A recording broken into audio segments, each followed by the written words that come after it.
ವೀಕ್ಷಕರೇ ನಮಸ್ತೆ. ವಿಶೇಷ ಕಾರ್ಯಕ್ರಮಕ್ಕೆ ಸ್ವಾಗತ. ಸೊ ಪ್ರತಿಯೊಂದು ಕಾರ್ಯಕ್ರಮದಲ್ಲೂ ಕೂಡ ಯಾರಾದ್ರೂ ಒಬ್ರು ವಿಶೇಷ ವ್ಯಕ್ತಿಯನ್ನ ನಾನು ನಿಮಗೆ ಪರಿಚಯ ಮಾಡ್ಕೊಡ್ತಾ ಇರ್ತೀನಿ. ಆ ವ್ಯಕ್ತಿ ಯಾರು, ಆ ವ್ಯಕ್ತಿಯ ಹಿನ್ನೆಲೆ ಏನು, ಏನ್ ಮಾಡ್ತಿರ್ತಾರೆ ಅಂತ. ಸೊ ಪ್ರತಿಯೊಂದು ವಿಚಾರದಲ್ಲೂ ಸಮಾಜಕ್ಕೆ ಏನಾದ್ರೂ ಒಂದು ಒಳ್ಳೆ ಕೆಲಸನ ಮಾಡ್ಬೇಕು ಅನ್ನೋದೇ ನಮ್ಮ ಉದ್ದೇಶ ಇರುತ್ತೆ. ಸೊ ಹಾಗಾದ್ರೆ ಇವತ್ತು ಒಬ್ರು ವಿಶೇಷ ವ್ಯಕ್ತಿಯ ಯಾರಿದ್ದಾರೆ ಅಂತ ನಾನು ತಿಳಿಸೋದಕ್ಕಿಂತ ಮುಂಚೆ ನಮ್ಮ ಆರೋಗ್ಯದ ಬಗ್ಗೆ ನಾವೆಷ್ಟು ಜಾಗೃತರಾಗಿದ್ದೇವೆ ಅನ್ನೋದು ನಾವು ತಿಳ್ಕೊಬೇಕಾಗುತ್ತೆ. ಯಾಕೆಂದ್ರೆ ಇತ್ತೀಚಿನ ದಿನಗಳಲ್ಲಿ ನಾವು ಫಾಸ್ಟ್ ನೀವು ಫಾಸ್ಟ್ ಅಂತ ಪ್ರತಿದಿನ ಏನೋ ಒಂದು ಕೆಲಸದಲ್ಲಿ ಟೆನ್ಷನ್ಸ್ ಅಲ್ಲಿ ನಾವು ಮುಳುಗೋಗಿರ್ತೀವಿ. ಅಲ್ಲಿಂದ ಹೊರಗೆ ಬರಬೇಕು, ನಮ್ಮ ಆರೋಗ್ಯನ ಕಾಪಾಡ್ಕೋಬೇಕು, ನಾವು ತುಂಬಾ ಪೀಸ್ಫುಲ್ ಆಗಿ ಬದುಕಬೇಕು ಅಂದ್ರೆ ಒಂದು ಒಳ್ಳೆ ಲೈಫ್ ಸ್ಟೈಲ್ ಬೇಕು ನಮ್ಗೆ, ಮತ್ತೆ ಒಳ್ಳೆ ರೋಟೀನ್ಸ್ ಬೇಕಾಗುತ್ತೆ. ಸೊ ಇದನ್ನ ಯಾರು ನಮ್ಗೆ ಹೇಳ್ಕೊಡೋರು? ನಿಜಕ್ಕೂ ಎಲ್ಲೋ ಒಂದ್ ಕಡೆ ನಾವು ಅದ್ರಲ್ಲಿ ಫೈಲ್ ಆಗ್ತಾ ಇದೀವಿ ಅಂತ ಅನ್ಸುತ್ತೆ. ಹಾಗಾದ್ರೆ ಅದ್ರ ಜೊತೆಗೆ ಇವತ್ತಿನ ವಿಶೇಷ ವ್ಯಕ್ತಿ ಯಾರು, ಅವ್ರನ್ನ ಏನಕ್ಕೆ ಇಂಟ್ರೊಡ್ಯೂಸ್ ಮಾಡ್ತಿದೆ ನಿಮ್ಗೆ ಅದ್ರ ಬಗ್ಗೆ ನಾನು ತಿಳಿಸ್ಕೊಡ್ತೀನಿ. ನೀವು ಕೇಳಿರ್ತೀರಾ ಬದ್ರಿ ಆಯುರ್ ಕೇಂದ್ರ ಅಂತ. ಸೊ ನಮ್ ಜೊತೆ ಇವತ್ತು ಡಾಕ್ಟರ್ ಸಿಂಧು ಪ್ರಶಾಂತ್ ಅವರು ಇದ್ದಾರೆ. ಸೊ ಇವ್ರ ಬಗ್ಗೆ ಸಾಕಷ್ಟು ವಿಚಾರಗಳನ್ನ ತಿಳಿಸ್ತೀನಿ. ಮತ್ತೆ ಇವರು ಬಂದು ತುಂಬಾ ಸ್ಪೆಷಲಿಸ್ಟ್ ಅಂದ್ರೆ ಆಯುರ್ವೇದಿಕ್ ಬಗ್ಗೆ ಕೇಳಿರ್ತೀರಾ ಸಾಕಷ್ಟು. ಇಂಗ್ಲಿಷ್ ಮೆಡಿಸಿನ್ಗೂ ಮತ್ತೆ ಆಯುರ್ವೇದಕ್ಕೂ ಏನ್ ಡಿಫ್ರೆನ್ಸ್ ಇದೆ, ಇದರಿಂದ ಏನೆಲ್ಲ ನಾವು ಪಡ್ಕೋಬಹುದು, ಏನೆಲ್ಲ ನಮ್ಗೆ ಪ್ಲಸ್ ಪಾಯಿಂಟ್ಸ್ ಇದೆ, ಬೆನಿಫಿಟ್ಸ್ ಇದೆ, ಇದ್ರ ವಿಚಾರವಾಗಿ ಸಾಕಷ್ಟು ವಿಚಾರಗಳನ್ನ ಇವ್ರ ಜೊತೆ ಇವತ್ತು ನಾವು ಚರ್ಚೆ ಮಾಡೋಣ. ಹಾಗಾದ್ರೆ ಸೊ ತಡ ಮಾಡೋದ್ ಬೇಡ, ನಮ್ ಜೊತೆ ಇದ್ದಾರೆ. ಕಾರ್ಯಕ್ರಮಕ್ಕೆ ಸ್ವಾಗತವನ್ನ ಕೊಡೋಣ. ಕಾರ್ಯಕ್ರಮಕ್ಕೆ ಸ್ವಾಗತ ಮೇಡಮ್. ಆಯುರ್ವೇದ ಅನ್ನೋದ್ರಲ್ಲಿ ಏನೋ ಒಂದು ನಮ್ಮ ಭಾರತದಲ್ಲಿ ಫೇಮಸ್ ಆಗಿರೋದೇ ನಮ್ಮ ಟ್ರೆಡಿಷನ್ ಅಂತ ಹೇಳ್ಬೋದು, ಸಂಸ್ಕೃತಿ. ಎಲ್ಲೋ ಒಂದ್ ಕಡೆ ನಾವು ಏನೋ ಒಂದು ನೋಡಿ ಅದನ್ನ ಮರ್ತು ಎಲ್ಲೋ ಒಂದ್ ಕಡೆ ಹೋಗ್ತಾ ಇದೀವಿ ಅಂತ ಅನ್ಸುತ್ತೆ. ಬಟ್ ಏನೇ ಆದ್ರೂನು ನಿಮ್ಮಂತ ಡಾಕ್ಟರ್ಸ್ ತಿಳ್ಕೊಂಡಿರೋರು ಎಲ್ಲ ಒಂದ್ ಕಡೆ ಆಯುರ್ವೇದ ಬೇಕು, ನಮ್ಮ ಜೀವನ ಹೀಗಿರ್ಬೇಕು, ನಮ್ಮ ಲೈಫ್ ಸ್ಟೈಲ್ ಹೀಗೆ ಬದುಕ್ಬೇಕು, ಮತ್ತೆ ನಮ್ಮ ಊಟದ ವ್ಯವಸ್ಥೆ ಎಷ್ಟು ಬ್ಯೂಟಿಫುಲ್ ಆಗಿರ್ಬೇಕು, ಪ್ರತಿಯೊಂದನ್ನು ಕೂಡ ನೀವು ಹಾಗಾಗಿ ಹೇಳ್ತಾನೆ ಇರ್ತೀರಾ. ಆದ್ರೂ ಕೂಡ ನಮ್ ಜನ ಎಲ್ಲ ಒಂದ್ ಕಡೆ ಮಿಸ್ ಮಾಡ್ಕೊಳ್ತಾ ಇರ್ತಾರೆ. ಸೊ ಈ ಒಂದು ಎಪಿಸೋಡ್ ನಲ್ಲಿ ಆಯುರ್ವೇದದ ಬಗ್ಗೆ ನಮ್ಮ ವೀಕ್ಷಕರಿಗೆ ತಿಳಿಸೋಣ, ಅವೇರ್ನೆಸ್ ನ ಮೂಡಿಸೋಣ. So madam, first of all Ayurveda ಅಂದ್ರೆ ನಮ್ಮ ಜನರಿಗೆ ಆಲ್ರೆಡಿ ಗೊತ್ತಿರುತ್ತೆ, ಕೆಲವರಿಗೆ ಗೊತ್ತಿಲ್ಲದೆ ಇರೋರಿಗೆ ತಿಳ್ಕೊಳ್ಳೋಕೆ ಆಯುರ್ವೇದ ಅಂದ್ರೆ ನಿಮ್ ಪ್ರಕಾರ ಮೇಡಮ್? ನನ್ ಪ್ರಕಾರ ಆಯುರ್ವೇದ ಅಂದ್ರೆ ಸೈನ್ಸ್ ಮಾತ್ರ ಅಲ್ಲ, ಆಯುರ್ವೇದ ಶಾಸ್ತ್ರ ಅಂತ ಹೇಳ್ತೀವಿ. ಯಾವಾಗ ಶಾಸ್ತ್ರ ಅಂತೀವಿ ಅದ್ರಲ್ಲಿ ಸೈನ್ಸ್ ಇರತ್ತೆ, ಫಿಲಾಸಫಿ ಇರತ್ತೆ, ಸ್ಪಿರಿಚುಯಾಲಿಟಿ ಇರತ್ತೆ. ಇವು ಮೂರು ಸೇರಿದಾಗಲೇ ಅದು ಶಾಸ್ತ್ರ ಅನ್ನಿಸ್ಕೊಳ್ಳೋದು. So basically many of the allopathy medications ಆಗ್ಬೋದು ಅಥವಾ ಬೇರೆ ಫಾರ್ಮ್ ಆಫ್ ಪ್ಯಾರಲಲ್ ಮೆಡಿಕೇಶನ್ಸ್ ನಾವು ನೋಡಿದಾಗ, ಸಿಸ್ಟಮ್ಸ್ ನ ನೋಡಿದಾಗ ಕಾಣಿಸೋದು ಬರೀ ಸೈನ್ಸ್. ಆದ್ರೆ ಇಲ್ಲಿ quantum physics, holistic healing, body mind soul healing, ಇವನ್ನೆಲ್ಲ ನಾವು ಆಯುರ್ವೇದದಲ್ಲಿ ಮಾತ್ರ ಕಾಣಕ್ ಸಾಧ್ಯ ಆಗೋದು. ಹಾಗಾಗಿ ಆಯುರ್ವೇದ ಎಲ್ಲಾ ಸೈನ್ಸ್ ಗಿಂತಲೂ ಸ್ಪೆಷಲ್. ಕೇಳಿಸ್ಕೊಂಡ್ರಲ್ಲ ವೀಕ್ಷಕರೇ. ಮೇಡಮ್, ಹಾಗಾದ್ರೆ ಲೈಕ್ ಯಾಕೆ ayurveda medicine is very important to the people? Ayurveda medicine ನಮ್ DNA ನಲ್ಲಿ ಇದೆ. 5,000 ವರ್ಷದ ಹಿಂದೆಯಿಂದಲೂ ನಮ್ಮ ಪ್ರಿಮೇಟಿವ್ಸ್, ನಮ್ಮ ಆನ್ಸಿಸ್ಟರ್ಸ್, ಹಿಂದಿನ ತಳಿಯವರೆಲ್ಲ ಯೂಸ್ ಮಾಡಿರೋದೇ ಆಯುರ್ವೇದ ಅಂತದ್ದು. ಈಗ ಕೇವಲ 200 ವರ್ಷದಿಂದ ಅಲೋಪತಿ ಜಾಸ್ತಿ ಆಗಿರೋದು. ಹಾಗಾಗಿ ನಮ್ DNA ನಲ್ಲಿ ಇರೋದು ಸಹಜವಾಗಿ ನಮ್ಗೆ ಚೆನ್ನಾಗಿ ಒಗ್ಗತ್ತೆ, ರಿಸಲ್ಟ್ ಬೇಗ ಕೊಡ್ತಾ ಹೋಗ್ತೀವಿ ನಾವು ಆಯುರ್ವೇದದಲ್ಲಿ. ಓಕೆ ಮೇಡಮ್, ಆಯುರ್ವೇದ ಮೆಡಿಸಿನ್ ತಗೋಬೇಕಾದ್ರೆ ಲೈಕ್ ಪರ್ಟಿಕ್ಯುಲರ್ ಇದೇ ತರ ಏಜ್ ಅಂತ ಏನಾದ್ರು ಇದೆಯಾ? ಎಲ್ಲಾ ಏಜ್ ಅವರು ತಗೋಬಹುದು. ಹುಟ್ಟದ ಮಗುವಿಂದ ಹಿಡಿದು ಸಾಯೋವರೆಗೂ. ಇನ್ಫ್ಯಾಕ್ಟ್ ಹುಟ್ಟೋ ಮಗುಗ್ ಮುಂಚೆನೆ ನಾವು ಶುರು ಮಾಡ್ತೇವೆ ಗರ್ಭ ಸಂಸ್ಕಾರ ಅಂತ ಆಯುರ್ವೇದದಲ್ಲಿ. ಸೊ ಅವಾಗಿಂದನೂ ಡಿಸೈಡ್, ಮಗು ಬೇಕು ಅಂತ ಅನ್ನಕ್ ಮುಂಚೆಯಿಂದನೂ, ಮಗು ಮಾಡ್ಕೊಳಕ್ ಮುಂಚೆನೆ ಆ ಕಪಲ್ಸ್ ನ ರೆಡಿ ಮಾಡಿ ನಂತರದಲ್ಲಿ ಅವ್ರನ್ನ ಸಬ್ಜೆಕ್ಟ್ ಮಾಡ್ತೀವಿ ಫ್ಯಾಮಿಲಿ ಪ್ಲಾನಿಂಗ್. ನಾವ್ ಹೆಂಗ್ ಅಳವಡಿಸ್ಕೊಳ್ತೀವಿ ಅದ್ರ ಮೇಲೆ.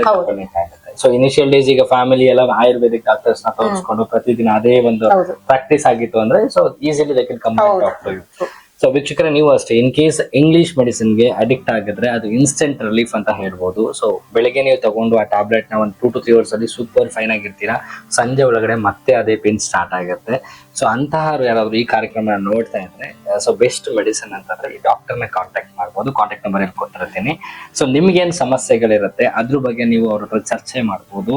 ಮತ್ತೆ ಇನ್ನೊಂದು ಪ್ಲಸ್ ಪಾಯಿಂಟ್ ಅಂದ್ರೆ ಆನ್ಲೈನ್ ಸರ್ವಿಸ್ ಇರುತ್ತೆ. So rare case online service ಆಯುರ್ವೇದದಲ್ಲಿ ಕೊಡೋದು, but still they are offering you.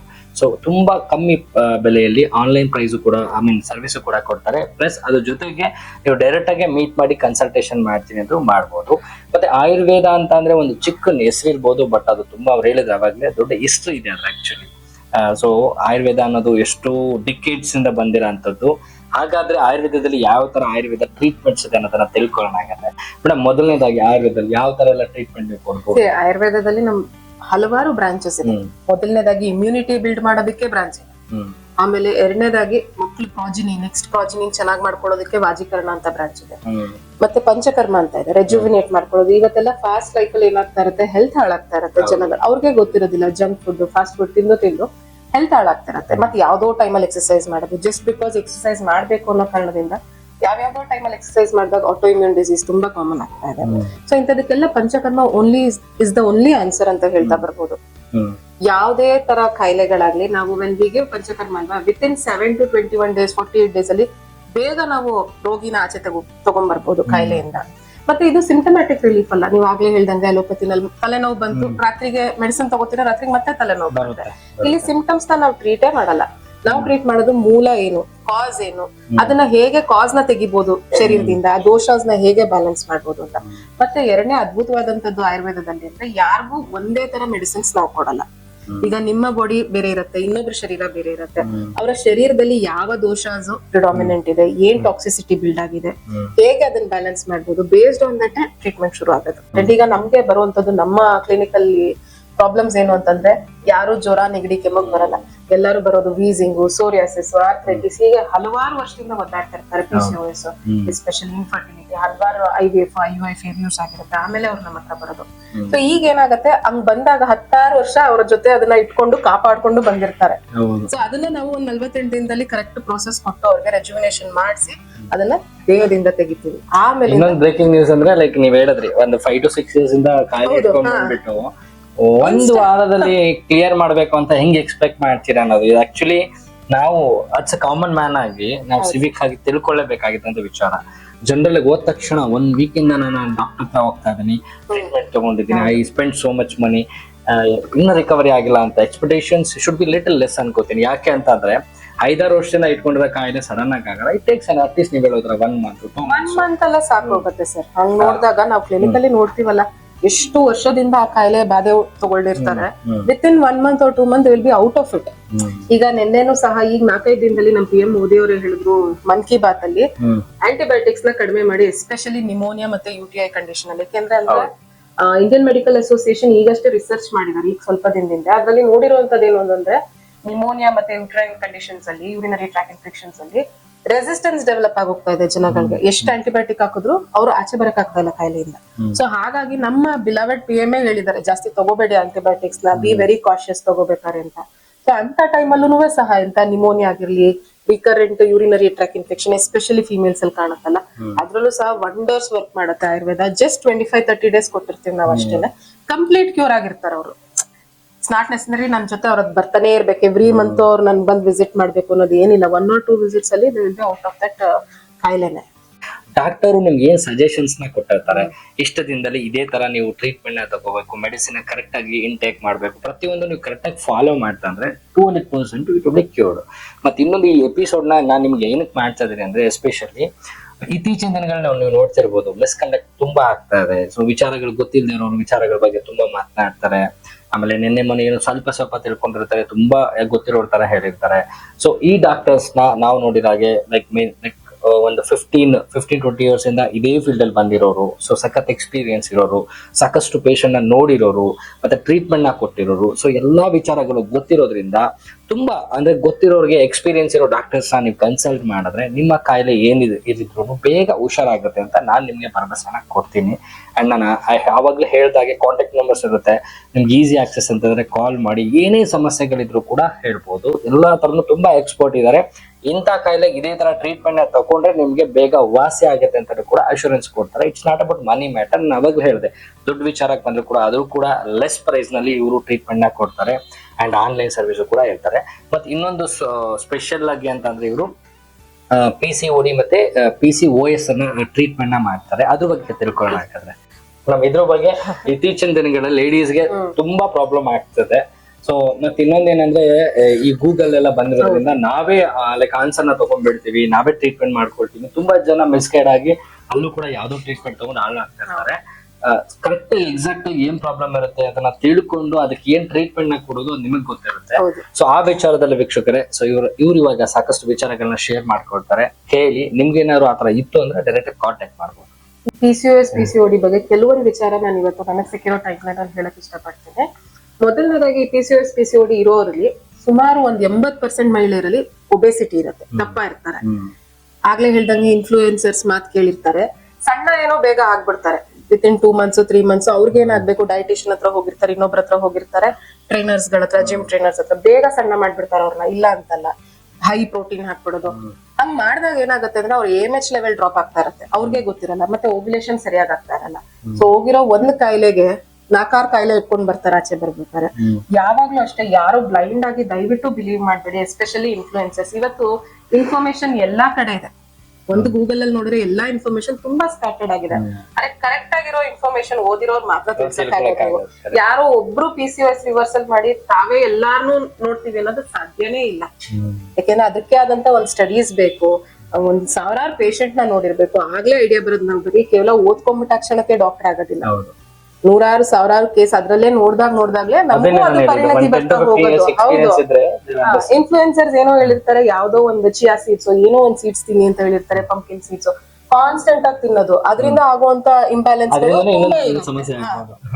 ಇದಲ್ಲದೆ ನನ್ನ ಸರ್ವಿಸ್ ಅಲ್ಲಿ PCOS PCOD ಈಗ ಬಹಳಷ್ಟು ರೂರಲ್ ಮಹಿಳೆ ಇರ್ತಾರೆ, ಅಥವಾ Tier 2 ಸಿಟೀಸ್ ಇಂದ ಬಂದಿರ್ತಾರೆ.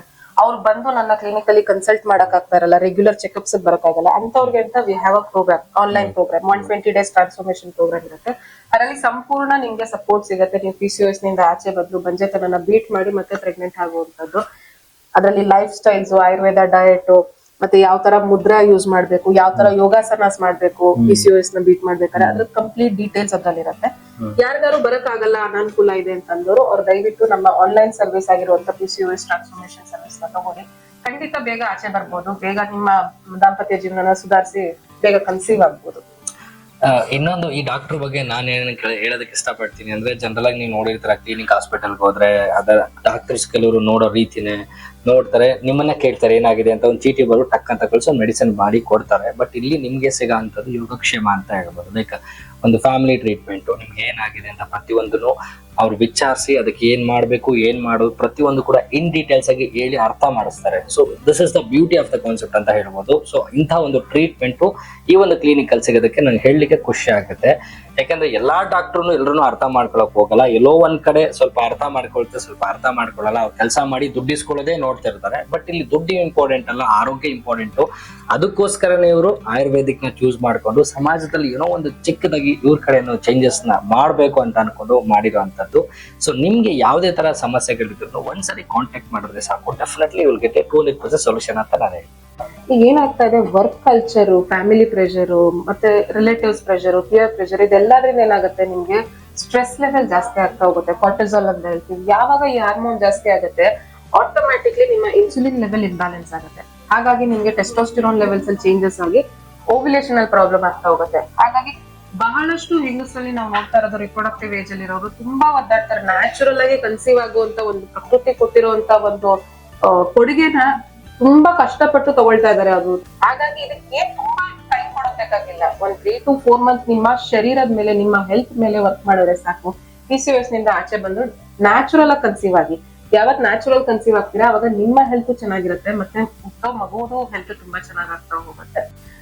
ಎಲ್ಲಾನು ಫಾಸ್ಟ್ ಬೇಕು ಅಂತ ಅನ್ಕೊಳ್ಬೇಡಿ. ನೀವು IVF IUI ಥ್ರೂ ಹೋದಾಗ್ಲೂ 2 ವರ್ಷ 1 ವರ್ಷ ವೇಸ್ಟ್ ಮಾಡ್ಕೊಂಡಿರ್ತೀರಾ. ಬಟ್ ಇದ್ರಲ್ಲಿ ಒಂದ್ 4-5 months ನಿಮ್ಗೆ ಅಂತ ನಿಮ್ ಹೆಲ್ತ್ ನ ಸುಧಾರಿಸಿ, ನಿಮ್ ಹೆಲ್ತ್ ಬೆನಿಫಿಟ್ಸ್ ಜಾಸ್ತಿ ಆಗತ್ತೆ ಇದರಿಂದ. ಈಗ IVF IUI ಹೋಗ್ಬೇಕಾಗಿರುವಂತ ಕಂಡೀಷನ್ ಅಲ್ಲಿ ಹೋಗೋರಂತೆ. ಬಟ್ ಹಂಗಂತ PCOS ಅಂತ ಸಣ್ಣ ಪುಟ್ಟ ಇದಕ್ಕೋಸ್ಕರ, ಕಾಯಿಲೆಗೋಸ್ಕರ ದೊಡ್ಡದ IUI IVF ಏನ್ ಬೇಕಾಗೋದಿಲ್ಲ. ಎಲ್ಲಿ ಕರೆಕ್ಷನ್ಸ್ ಆಗ್ಬೇಕು ಅಲ್ಲಿ ಕರೆಕ್ಷನ್ಸ್ ಮಾಡ್ಕೊಂಡ್ರೆ ಸಾಕು. ಅದು ಯಾರಿಗೆ ತುಂಬಾ ಟ್ಯೂಬಲ್ ಬ್ಲಾಕೇಜಸ್ ಇದೆ ಅಥವಾ ತುಂಬಾ ಏಜ್ ಆಗಿದೆ ಅಂತವ್ರು ಯೂಸ್ ಮಾಡ್ಕೊಳ್ಳಿ. But 90% of you can definitely avoid IUI IVF. ವೀಕ್ಷಕರೇ, ಕೇಳಿಸ್ಕೊಂಡ್ರಲ್ಲ ಡಾಕ್ಟರ್ ಸಿಂಧು ಪ್ರಶಾಂತ್ ಅವ್ರ ಮಾತುಗಳನ್ನ. ನಿಜಕ್ಕೂ ಕೇಳ್ತಾ ಇದ್ರೆ ಏನೋ ಹೇಳ್ತಿದ್ರೆ, ಇನ್ನ ಏನಾದ್ರು ಹೇಳಿದ್ರೆ ಕೇಳ್ಬೋದೇನೋ ಅಂತ ಅನ್ಸುತ್ತೆ. ಯಾಕೆ ಅಂತಂದ್ರೆ ಇದು ನಮ್ಮ ಆರೋಗ್ಯದ ಬಗ್ಗೆ, ನಾವು ಮಾಡ್ಕೊಳ್ಬೇಕಾದ್ರೆ ಚೇಂಜಸ್ ಬಗ್ಗೆ. ಸೊ ಎಲ್ಲೂ ಸಿಗದೇ ಇರೋಂಥ ವಿಚಾರಗಳು ಎಲ್ಲೋ ಒಂದ್ ಕಡೆ ಸಿಗ್ತಿದೆ ಅಂದ್ರೆ ಖಂಡಿತ ನಮಗೆ ಕೇಳ್ಬೇಕನ್ಸುತ್ತೆ, ಅದನ್ನ ಬೇರೆಗೂ ಶೇರ್ ಮಾಡ್ಬೇಕಂತ ಅನ್ಸುತ್ತೆ. ಸೊ ಯಾವತ್ತು ನಾನ್ ರಿಕ್ವೆಸ್ಟ್ ಮಾಡೋದು, ಎಕ್ಸ್ಪೀರಿಯನ್ಸ್ ಇರುವಂತಹ ಡಾಕ್ಟರ್ಸ್ ನ ಕನ್ಸಲ್ಟ್ ಮಾಡಿ, ಎಸ್ಪೆಷಲಿ ಕಮರ್ಷಿಯಲ್ ಇರೋ ಡಾಕ್ಟರ್ಸ್ ಅಲ್ಲ. ಕೆಲವರು ಎಕ್ಸ್ಪೀರಿಯನ್ಸ್ ಇದೆ ಅನ್ಬಿಟ್ಟು ಅದನ್ನೇ ದೊಡ್ಡದಾಗಿ ಬಂಡವಾಳ ಮಾಡ್ಕೊಂಡು ಅಲ್ಲೊಂದು 100 ಜನ ಕೂಡ್ಕೊಂಡು ಅದಕ್ಕೊಂದು ಇಷ್ಟಿಷ್ಟು ದುಡ್ಡು ಅಂತ ಅನ್ಬಿಟ್ಟು ದುಡ್ಡು ಮಾಡ್ಲಿಕ್ಕೆ ಕುತ್ಕೊಂಡಿರ್ತಾರೆ. ಸೊ ಆ ವಿಚಾರದ ಬಗ್ಗೆ ನಾನು ಹೇಳ್ತೇನೆ. ಸಿಂಪಲ್ ಫ್ರೆಂಡ್ಲಿ ನೇಚರ್ ಇರೋ ಅಂತವ್ರು ಕುಂತ್ಕೊಂಡು ನೀಟಾಗಿ ಪೇಷಂಟ್ ಏನಾಗಿದೆ ಅಂತ ಅವ್ರನ್ನ ಅರ್ಥ ಮಾಡ್ಕೊಂಡು ಹೀಗೆ ಮಾಡಿ ಅಂತ ಸಜೆಷನ್ ಕೊಟ್ಕೊಂಡು ಈ ತರ ಟ್ರೀಟ್ಮೆಂಟ್ ಕೊಡ ಇಂಥ ಡಾಕ್ಟರ್ಸ್ ನೀವು ಮೀಟ್ ಮಾಡಿದ್ರೆ ಎಲ್ಲೋ ಒಂದ್ ಕಡೆ ನಿಮ್ ಭವಿಷ್ಯನೂ ಚೇಂಜ್ ಆಗುತ್ತೆ, ನಿಮ್ಮ ಆರೋಗ್ಯನೂ ಚೇಂಜ್ ಆಗುತ್ತೆ, ನಿಮ್ ಬಾಡಿನಲ್ಲಿ ನೀವು ಏನ್ ಎಕ್ಸ್ಪೆಕ್ಟ್ ಮಾಡ್ತೀರಾ ಅದು ಕೂಡ ರೀಚ್ ಮಾಡಬಹುದು ಅಂತ ಹೇಳ್ಬೋದು. ಸೊ ಇವತ್ತು ನಾವು ಆಯುರ್ವೇದಿಕ್ ಬಗ್ಗೆ ತುಂಬಾ ಸಿಂಪಲ್ ಆಗಿ ಕ್ಯೂಟ್ ಆಗಿ ಹೇಳಿದ್ದಾರೆ. ತುಂಬಾ ಆಯುರ್ವೇದ ಬಗ್ಗೆ ಹೇಳ್ತೀನಿ ಅಂದ್ರೆ ಒಂದ್ ದಿನ ಆದ್ರೂ ಸಾಲಲ್ಲ, ಬಟ್ ಆದ್ರೂ ಇದ್ದಂತ ಸಮಯದಲ್ಲಿ ಆದಷ್ಟು ಕವರ್ ಮಾಡಿದ್ದಾರೆ.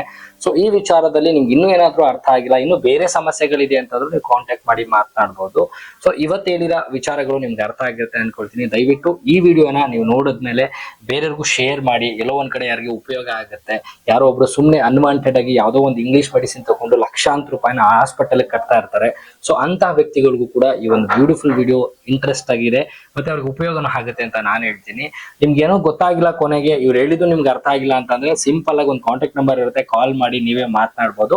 ಅದಕ್ಕೂ ಕೂಡ ಅವರು ಸೊಲ್ಯೂಷನ್ ಕೊಡ್ತಾರೆ, ಮತ್ತೆ ಆನ್ಲೈನ್ ಸರ್ವಿಸ್ ಕೂಡ ಇರುತ್ತೆ. ಸೊ ಮೇಡಮ್, ಈ ಒಂದು ಕಾರ್ಯಕ್ರಮಕ್ಕೆ ಬಂದು ನಿಮ್ದೇ ಆದಂತ ಸಮಯನ ಬಿಡುವು ಮಾಡ್ಕೊಂಡು ನಮ್ಮ ವೀಕ್ಷಕರಿಗೆ ಆದಷ್ಟು ಸಜೆಷನ್ಸ್ ಮತ್ತೆ ಲೈಫ್ ಸ್ಟೈಲ್ಸ್ ಮತ್ತೆ ಆರೋಗ್ಯದ ಬಗ್ಗೆ, ಆಯುರ್ವೇದಿಕ್ ಬಗ್ಗೆ ಸಾಕಷ್ಟು ಇನ್ಫಾರ್ಮೇಶನ್ ಕೊಟ್ರಿ.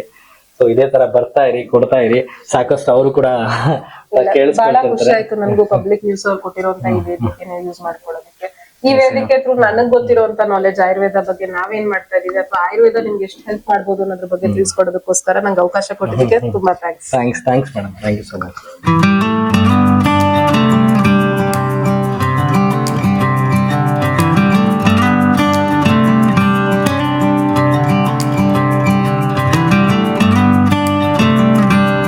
ನಮಸ್ತೆ ಸರ್. ನಮಸ್ತೆ ಸರ್, ನಿಮ್ಮ ಹೆಸರು? ವಿಷ್ಣು.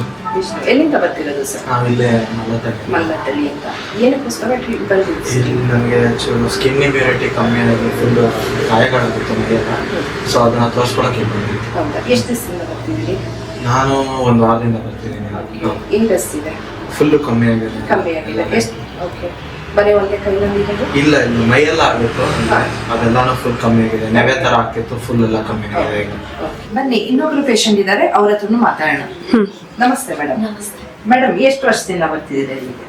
ಎಷ್ಟು ದಿವಸದಿಂದ ಬರ್ತಾ ಇದ್ದೀರಾ? ವರ್ಷ 7-8 months ಇಂದ ಬರ್ತಿದ್ದೀರಾ. ಯಾವ್ದು ಟ್ರೀಟ್ಮೆಂಟ್ ತಗೋತಾ ಇದ್ದೀರಾ? ಕೆಮ್ಮಿಗೆ ತಗೋತಾ ಇದ್ದೆ. ಆಕ್ಚುಲಿ ಕೆಮ್ಮು 1 year ಗಿಂತ ಜಾಸ್ತಿನೇ ಇತ್ತು. ಇಂಗ್ಲಿಷ್ ಮೆಡಿಸಿನ್ ಎಲ್ಲ ಮಾಡಿದ್ರು ಕಮ್ಮಿ ಆಗಿರ್ಲಿಲ್ಲ. ಆಫ್ಟರ್ ದಟ್ ಒಬ್ರು ಡೆಂಟಿಸ್ಟ್ ಪ್ರಿಯಾ ಅಂತ ಇದ್ದಾರೆ, ಅವರು ನನಗೆ ಇಲ್ಲಿ ರೆಫರ್ ಮಾಡಿದ್ರು.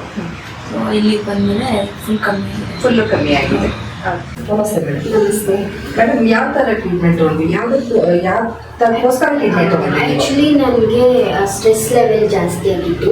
ಫ್ರಮ್ ಆಫೀಸ್ ಎಲ್ಲ ಹೋಗ್ತಿದ್ದೆ. ಸೊ ಅವಾಗ ನನಗೆ ಟ್ರಾವೆಲಿಂಗು ಅದೆಲ್ಲ ಇದು ಮಾಡಿ ಫೇಸ್ ಎಲ್ಲ ಪಿಂಪಲ್ಸು ಮತ್ತು ಆ್ಯಕ್ಚುಲಿ ಬಾಡಿ ಎಲ್ಲ ಪೇಯ್ನ್ ಆ ಥರ ಎಲ್ಲ ಇತ್ತು.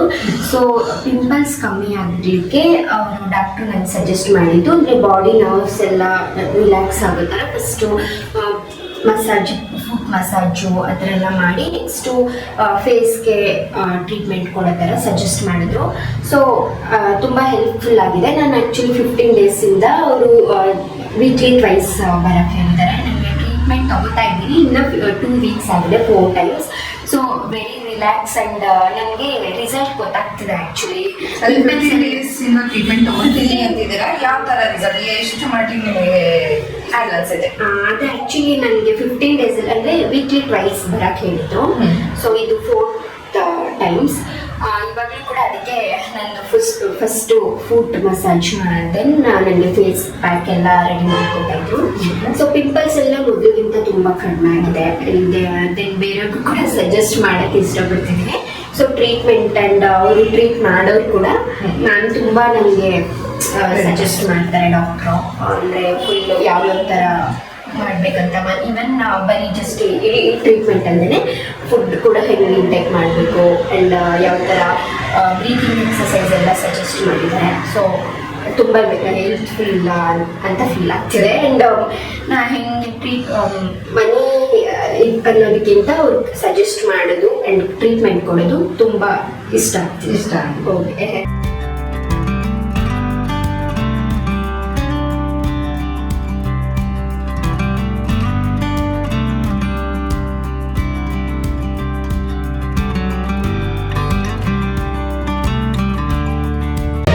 ಮತ್ತಷ್ಟು ಸುದ್ದಿಗಳಿಗಾಗಿ ನೋಡ್ತಾ ಇರಿ ಪಬ್ಲಿಕ್ ನ್ಯೂಸ್ 24/7. ಇದು ಸತ್ಯದ ಧ್ವನಿ.